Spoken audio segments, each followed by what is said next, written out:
ప్రధాని మోడీ కులంపై సీఎం రేవంత్ రెడ్డి వ్యాఖ్యలు తెలంగాణ రాజకీయాల్లో రచ్చరాజేశాయి. ముఖ్యమంత్రి రేవంత్ రెడ్డికి బీజేపీ నేతలు గట్టి కౌంటర్ ఇస్తున్నారు.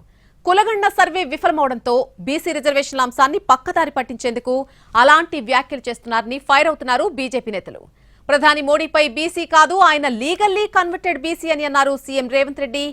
మోడీ సీఎం అయ్యాక ఆయన కులాన్ని బీసీలో కలిపారన్నారు రేవంత్ రెడ్డి. ప్రధాని మోడీ కులంపై సీఎం రేవంత్ రెడ్డి చేసినటువంటి వ్యాఖ్యలను తప్పుపడుతూ ట్వీట్ చేశారు కేంద్ర మంత్రి బండి సంజయ్. 1994లో కాంగ్రెస్ హయాంలోనే ప్రధాని మోడీ ఓబీసీగా జాబితాలో ఉన్నారని, ఆ విషయాన్ని రేవంత్ రెడ్డి మరిచిపోయారని ఫైర్ అయ్యారు. రాహుల్ గాంధీ ఏ కులానికి చెందినవారు, ఆయన మతమేంటి అని ప్రశ్నించారు.